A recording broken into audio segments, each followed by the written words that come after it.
আসসালামু আলাইকুম রহমতুল্লাহি ওবরাকাতু। আলহামদুলিল্লাহ বন্ধুগণ, আজকে মিলাদুন নবী মানে হজর আকরাম সাল্লাল্লাহু আলাইহি ওয়াসাল্লামের জন্ম। হজর পাক সাল্লাল্লাহু আলাইহি ওয়াসাল্লামের জন্ম তারিখকে বলা হয় মিলাদুন নবী। আর ঈদে মিলাদুন নবী মানে যে আমাদের দেশে ঈদে মিলাদুন্নবী যে পালন করা হয়, এটা ঈদে মিলাদুন্নবী মুসলমানদের জন্য না। ঈদে মিলাদুন্নবী একটা দল আমাদের দেশে আছে যে তারা ঈদে মিলাদুন্নবী পালন করে। তারা বলে সব ঈদের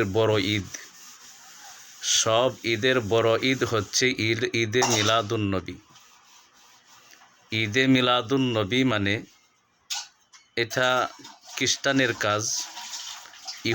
ইহুদিরা পালন করতে পারে, খ্রিস্টানরা পালন করতে পারে, অমুসলিমরা পালন করতে পারে, কিন্তু কোনো মুসলমান ঈদে মিলাদুন্নবী পালন করতে পারে না। কারণ ঈদ হচ্ছে দুইটি।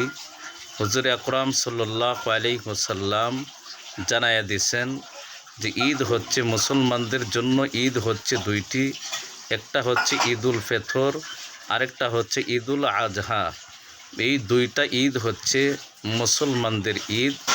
আর তৃতীয় ঈদ যে বানানো হচ্ছে ঈদে মিলাদুন্নবী, এটা হচ্ছে বেদাতীদের জন্য, এটা মুসলমানদের জন্য না।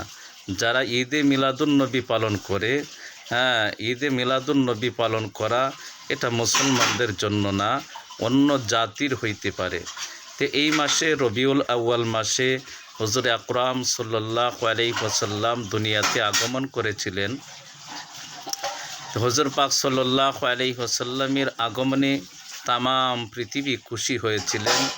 সমস্ত মাখলুক, আল্লাহ তাআলা যত মাখলুক দুনিয়াতে সৃষ্টি করেছেন সমস্ত মাখলুক খুশি হয়েছেন। হুজুর পাক সাল্লাল্লাহু আলাইহি ওয়াসাল্লাম দুনিয়াতে আগমন করেছেন বিশ্ব নবী, আখিরি নবী, দুজাহানের নবী। হুজুর আকরাম সাল্লাল্লাহু আলাইহি ওয়াসাল্লাম দুনিয়াতে আগমন করেছেন, এই জন্য সকল জাতি খুশি হয়েছেন।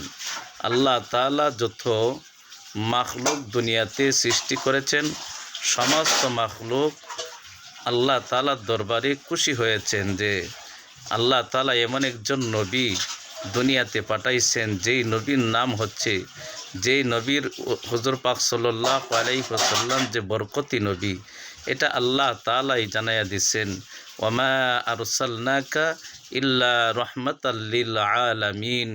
সকল জাতির জন্য আল্লাহ তাআলা আখির জামানার পয়গম্বরকে রহমত হিসাবে, রহমত স্বরূপ আল্লাহ তাআলা দুনিয়াতে পাঠাইছেন। তো সেই নবীর জন্য সকল জাতি খুশি, আমরাও খুশি, মানুষও খুশি, জিনও খুশি, ইনসানও খুশি, সমস্ত খায়নাত খুশি হয়েছেন হুজুর আকরাম সাল্লাল্লাহু আলাইহি ওয়াসাল্লামের আগমনে। তো হুজুর পাক সাল্লাল্লাহু আলাইহি ওয়াসাল্লামের আগমনে খুশি হয়ে হুজুর পাক সাল্লাল্লাহু আলাইহি ওয়াসাল্লামও এই জন্মের দিন, যেই দিন হুজুর পাক সাল্লাল্লাহু আলাইহি ওয়াসাল্লাম দুনিয়াতে আগমন করেছেন, এই দিনটাকে হুজুর পাক সাল্লাল্লাহু আলাইহি ওয়াসাল্লাম কীভাবে পালন করতেন। হুজুর পাক সাল্লাল্লাহু আলাইহি ওয়াসাল্লাম যেই দিন দুনিয়াতে আগমন করেছেন সেই দিন ছিল সোমবার। এজন্য হুজুর পাক সাল্লাল্লাহু আলাইহি ওয়াসাল্লাম সারা জীবন প্রতি সোমবারে রোজা রাখতেন, সারা জীবন প্রতি সোমবারে রোজা রাখতেন। তো সোমবারে হুজুর পাক সাল্লাল্লাহু আলাইহি ওয়াসাল্লামের জন্মদিন। তো আল্লাহর নবী সোমবারে রোজা রাখতেন। আল্লাহর নবীর সাহাবা আজমাইনরাও প্রতি সোমবারে, বেশিরভাগ সাহাবিরাই প্রতি সোমবারে রোজা রাখতেন। তো আমরাও হুজুর পাক সাল্লাল্লাহু আলাইহি ওয়াসাল্লামের জন্যে খুশি হয়ে আমরাও রোজা রাখি।